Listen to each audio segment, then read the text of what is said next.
বিল্লাহি মিনাশ শাইতানির রাজিম বিসমিল্লাহির রহমানির রহিম আম্মা ইয়াতাসাআলুন। প্রিয় দিনী ভাইরা, আপনারা জানেন আমরা 15তম পারা থেকে নিয়ে শুরু করে কোরআনের তাফসীর করতে করতে আমরা এখন 6তম পারায় চলে এসেছি। তো আজকে ইনশাআল্লাহ সূরা নাবার তাফসীর করব। তো সূরা নাবা সহ পরবর্তী যে সূরাগুলি রয়েছে সবগুলি সূরা, এই ছোট ছোট সূরাগুলির মূল ভাষ্যই হলো পরকাল সম্পর্কে বান্দাকে সতর্ক করা। তো এই সূরা নাবা এটাও কিন্তু তার ব্যতিক্রম না। নাবা মানে সংবাদ, সংবাদ বলতে এখানে উদ্দেশ্য পরকালের সংবাদ তথা কিয়ামত দিবস। এই কিয়ামত দিবস সম্পর্কে এখানে বলা হয়েছে। মহান রব্বুল আলামিন বলেন, আম্মা ইয়াতাসাআলুন, কি সম্পর্কে তারা জিজ্ঞাসা করে। তারা পরস্পরের সাথে কি বিষয়ে কানাঘুষা করে, একজন আরেকজনকে জিজ্ঞাসা করে কোন বিষয়ে? আনিন নাবাইল আযীম, তারা জিজ্ঞাসা করে মহান সংবাদ সম্পর্কে তথা মহাপ্রলয় সম্পর্কে, কিয়ামত সম্পর্কে তারা জিজ্ঞাসা করে। আল্লাযী হুম ফীহি মুখতালিফুন, যে বিষয়ে তারা ইখতিলাফ করে, মতনৈক্য করে যে কিয়ামত দিবস সংগঠিত হবে কিনা। অর্থাৎ মক্কার কুরাইশরা তারা বলতো হাইহাতা লিমা তুআদুন, তোমরা যে প্রতিশ্রুতি প্রদান করো যে দিবসের, সেই দিবস বহু দূরের বিষয়। অর্থাৎ এই কিয়ামত কখনোই সংগঠিত হবে না। মানুষ মারা যায়, এই মাটিতে মিশে যায়, হাড্ডি সবকিছু তার বডি মাটির সাথে মিশে যায়, সুতরাং এই দেহকে আর পুনরায় উত্থান করা হবে না। এই আকীদা পোষণ করত মক্কার কুরাইশরা। মহান রব্বুল আলামিন বললেন, কাল্লা সায়ালামুন, কখনোই না, অচিরেই তারা জানতে পারবে যে এই দিবসটা যে সত্য, সে কথা তারা অচিরেই জানতে পারবে। সুম্মা কাল্লা সায়ালামুন, কখনোই নয়, অতঃপর তারা অচিরেই জানতে পারবে এই কিয়ামত দিবসটা যে সত্য। আলাম নাজআলিল আরদা মিহাদা, আমি কি জমিনকে মানুষের বসবাসের উপযোগী করি নাই, বিছানা স্বরূপ করি নাই? ওয়াল জিবালা আওতাদা, পাহাড় পর্বতকে কি কিলক হিসেবে আমি সৃষ্টি করি নাই, পেরেক হিসেবে কি আমি গেঁথে দেই নাই? অর্থাৎ এই পাহাড় আমরা উপরে যতটুকু দেখি তার চেয়ে গভীরে আরো অনেক গুণ বেশি গভীরে প্রথিত। সুতরাং আল্লাহ তাআলা যেমন একটা পেরেকের সাথে যেহেতু তুলনা করা হয়েছে পাহাড়কে, একটা পেরেকের উপরের অংশ যে লোহা কতটুকু থাকে, এর চেয়ে নিচের অংশ কিন্তু আরো বেশি থাকে। তো মহান রব্বুল আলামিন এখানে সেই তুলনা করেছেন, ওয়াল জিবালা আওতাদা, আমি পাহাড়কে করেছি পেরেক স্বরূপ। ওয়া খালাকনাকুম আজওয়াজা, আমি তোমাদেরকে সৃষ্টি করেছি জোড়ায় জোড়ায়, অর্থাৎ যুগল রয়েছে, প্রতিটি সৃষ্টিকুলেরই যুগল রয়েছে। ওয়া জাআলনা নাওমাকুম সুবাতা, তোমাদের ঘুমকে করেছি আমি বিশ্রাম স্বরূপ, আরামদায়ক হিসেবে আমি সৃষ্টি করেছি। ওয়া জাআলনাল লাইলা লিবাসা, রাত্রিকে করেছি বিশ্রাম নেওয়ার জন্য। ওয়া জাআলনান নাহারা মাআশা, এবং দিনকে করেছি জীবিকা উপার্জনের জন্য। ওয়া বানাইনা ফাওকাকুম সাবআন শিদাদা, এবং আমি তোমাদের উপর নির্মাণ করেছি 7টি শক্ত আসমান। আল্লাহ তাআলা, তাহলে আমরা পৃথিবীতে যারা আছি তারা হলো প্রথম আসমানের নিচে, অর্থাৎ আমাদের উপরেই স্টেপ আকারে, তলা আকারে, একটা বিল্ডিং যেমন ভাবে একতলা দোতলা এইভাবে স্টেপ আকারে হয়, অনুরূপ ভাবে আল্লাহ তাআলা 7 আসমানকে এরকম স্টেপ হিসেবে তৈরি করেছেন। ওয়া বানাইনা ফাওকাকুম সাবআন শিদাদা, আমি তোমাদের উপর নির্মাণ করেছি 7টি শক্ত আসমান। ওয়া জাআলনা সিরাজা ওয়াহাজা, এবং আমি সৃষ্টি করেছি বাতি, ওয়াহাজা প্রজ্বলিত প্রদীপ আমি সৃষ্টি করেছি। অর্থাৎ এই যে নক্ষত্রগুলি, গ্যালাক্সি, ছায়াপথ, নিহারিকা, নেবুলা, এগুলা প্রতিটাই কিন্তু আলো প্রদান করে, প্রজ্বলিত আলোর মতো এগুলি। তো মহান রব্বুল আলামিন তাদেরকে বললেন ওয়াহাজা, অর্থাৎ প্রজ্বলিত অত্যধিক আলো প্রদানকারী হিসেবে আমি এদেরকে সৃষ্টি করেছি।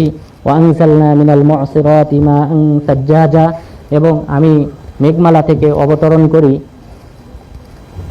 মাআন সাজ্জাজা, মুষলধারায় বৃষ্টি, প্রচুর পরিমাণ বৃষ্টি আমি অবতরণ করি এই মেঘমালাগুলি থেকে। লিনুখরিজা বিহি হাব্বা ওয়া নাবাতা, কেন আমি বৃষ্টি বর্ষণ করি? লিনুখরিজা বিহি হাব্বা ওয়া নাবাতা, যেন আমি ফসল এবং উদ্ভিদ উৎপন্ন করতে পারি, অর্থাৎ এই পানির মাধ্যমে। এ কারণে আমি এই বৃষ্টি বর্ষণ করি। ওয়া জান্নাতিন আলফাফা, এবং যেন ঘন বাগিচা যেন আমি নির্মাণ করতে পারি এই মহাবিশ্বে, এই পৃথিবীতে। এই কারণে আমি এই বৃষ্টি অবতরণ করে থাকি। ইন্না ইয়াউমাল ফাসলি কানা মিকাতা, নিশ্চয়ই ফয়সালা দিবসের জন্য নির্ধারিত সময় রয়েছে। ইয়াউমা ইউনফাকু ফিস সূরি ফাতাতুনা আফওয়াজা, যেদিন সিংহায় ফুৎকার দেওয়া হবে সেদিন তোমরা উপস্থিত হবে দলে দলে, তোমরা আল্লাহ তাআলার সামনে উপস্থিত হবে দলে দলে। ওয়া ফুতিহাতিস সামাউ ফাকানাত আবওয়াবা, আসমানের দ্বারসমূহ উন্মুক্ত করে দেওয়া হবে এবং আসমানের অসংখ্য দরজা থাকবে, দ্বার থাকবে। ওয়া সুয়িরাতিল জিবালু ফাকানাত সারাবা, এবং পাহাড় পর্বতগুলিকে চলমান করা হবে। ফাকানাত সারাবা, এবং এটা মরীচিকার মতো হয়ে যাবে। এবং অন্য আয়াতে বলা হয়েছে হাবা মানসুরা, এগুলিকে আল্লাহ তাআলা ধুলিত তোলার মতো করে ফেলবেন এবং ধূলিকণার মতো করে ফেলবেন। এই শক্তিশালী পাথর বিশিষ্ট এই পাহাড়গুলিকে আল্লাহ তাআলা ধূলিকণা অথবা তোলার যে অবশিষ্ট অংশ আকাশে ওড়ে এরকম ধূলিত তোলার মতো করে ফেলবেন। ইন্না জাহান্নামা কানাত মিরসাদা, নিশ্চয়ই জাহান্নাম তাদের জন্য উট পেতে রয়েছে। লিত্তাগিনা মাআবা, এবং এটা হলো অপরাধীদের, জালিমদের, যারা জুলুমবাজ অপরাধী সেই সকল ব্যক্তিদের এটা হলো আশ্রয়স্থল। লাবিসিনা ফিহা আহকাবা, সেখানে তারা অবস্থান করবে যুগ যুগ ধরে, অর্থাৎ এই জাহান্নামে তারা যুগ যুগ ধরে অবস্থান করবে। লা ইয়াযুকুনা ফিহা বারদা ওয়ালা শারাবা, সেখানে তারা কোনো প্রকার শৈত্য অনুভব করবে না, ঠান্ডা অনুভব করবে না। ওয়ালা শারাবা, এবং তাদেরকে কোনো প্রকার পানীয় দেওয়া হবে না, অর্থাৎ তারা সেখানে ঠান্ডা অনুভব করবে না, যেহেতু এটা জাহান্নাম। সেখানে তাদেরকে আগুন দ্বারা তাদেরকে শাস্তি প্রদান করা হবে। ওয়ালা শারাবা, কোনো তৃষ্ণা নিবারণকারী এমন কোনো পানীয় তাদেরকে দান করা হবে না। ইল্লা হামিমা ওয়া গাসসাকা, তবে তাদেরকে ফুটন্ত পানি দেওয়া হবে, পুষ প্রদান করা হবে। জাযা আও বিফাকা, এটাই হলো উপযুক্ত প্রতিদান। উপযুক্ত প্রতিদান হিসেবে তাদেরকে এই ফুটন্ত পানি এবং পুষ প্রদান করা হবে। ইন্নাহুম কানু লা ইয়ারজুনা হিসাবা, নিশ্চয়ই তারা হিসাবের সম্মুখীন হতে হবে এটা তারা মনে করত না। ওয়াকাযযাবু বিআয়াতিনা কিযাবা, এবং তারা আমার আয়াতকে অস্বীকার করত। ওয়াকুল্লা শাইইন আহসাইনাহু কিতাবা, প্রতিটি বিষয় আমি কিতাব আকারে লিপিবদ্ধ করে রেখেছি। ফাযুকু ফালান নাযীদাকুম ইল্লা আযাবা, সুতরাং তোমরা শাস্তি আস্বাদন করো, আমি তোমাদের শাস্তিকেই বৃদ্ধি করব। ইন্নালিল মুত্তাকিনা মাফাজা, নিশ্চয়ই মুত্তাকিরা সফলকাম, মুত্তাকিদের জন্য রয়েছে সফলতা। হাদাইকা ওয়া আনাবা, মুত্তাকিদের জন্য রয়েছে এই সফলতার প্রতিদান হিসেবে হাদাইকা ওয়া আনাবা, অসংখ্য বাগ বাগিচা এবং পাশাপাশি আঙ্গুর। ওয়া কাওয়াইবা আতরাবা, এবং তাদের সমবয়স্কা রমণী, সমবয়স্কা তরুণী, অর্থাৎ এখানে দুটি অর্থ রয়েছে, একটা হলো সমবয়স্কা তরুণী, আরেকটি হলো উঁচু উঁচু স্তন বিশিষ্ট রমণী, তাদের জন্য রয়েছে। ওয়াকাসাং দিহাকা, এবং পাশাপাশি তাদের জন্য রয়েছে যে পরিপূর্ণ পানপাত্র। লা ইয়াসমাউনা ফিহা লাগওয়া ওয়ালা কিযাবা, তথায় তারা কোনো প্রকার অনর্থক কথা এবং কোনো মিথ্যা কথা তারা সেখানে শুনবে না, অর্থাৎ পিনপতন হিসেবে থাকবে জান্নাতটা নীরব। এখানে কোনো প্রকার অনর্থক হৈহুল্লোড় এই জাতীয় কোনো কিছুই শোনা যাবে না। জাযা মির রব্বিকা আতাআন হিসাবা, এটা হবে আপনার রবের পক্ষ থেকে উত্তম প্রতিদান হিসেবে আল্লাহ তাআলা তাদেরকে এই প্রতিদান দান করবেন। রব্বিস সামাওয়াতি ওয়াল আরদি ওয়া মা বাইনাহুমার রহমানি লা ইয়ামলিকুনা মিনহু খিতাবা, তিনি হলেন আসমান জমিনের রব এবং এই দুভয়ের মাঝে যা কিছু রয়েছে তার দয়াময় রব। লা ইয়ামলিকুনা মিনহু খিতাবা, তার সাথে সংলাপ করার তারা কোনো প্রকার অধিকার রাখে না। কিয়ামত দিবসে আল্লাহ তাআলার সাথে কথা বলার অধিকার তারা পাবে না আল্লাহ তাআলার অনুমতি ব্যতীত।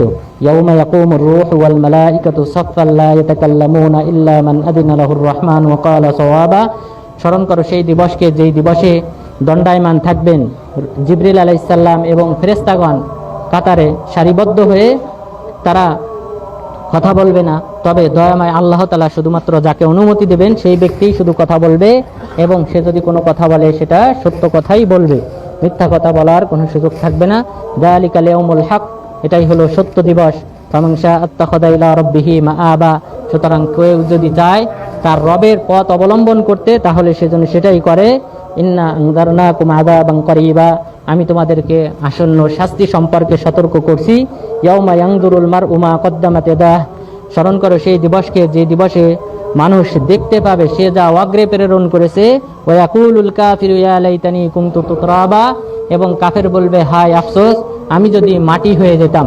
এই কথা কাফের তখন বলবে যখন আল্লাহ তাআলা জীবজন্তু পশু পাখি যারাই রয়েছে সবাইকে হাসরের ময়দানে উপস্থিত করবেন।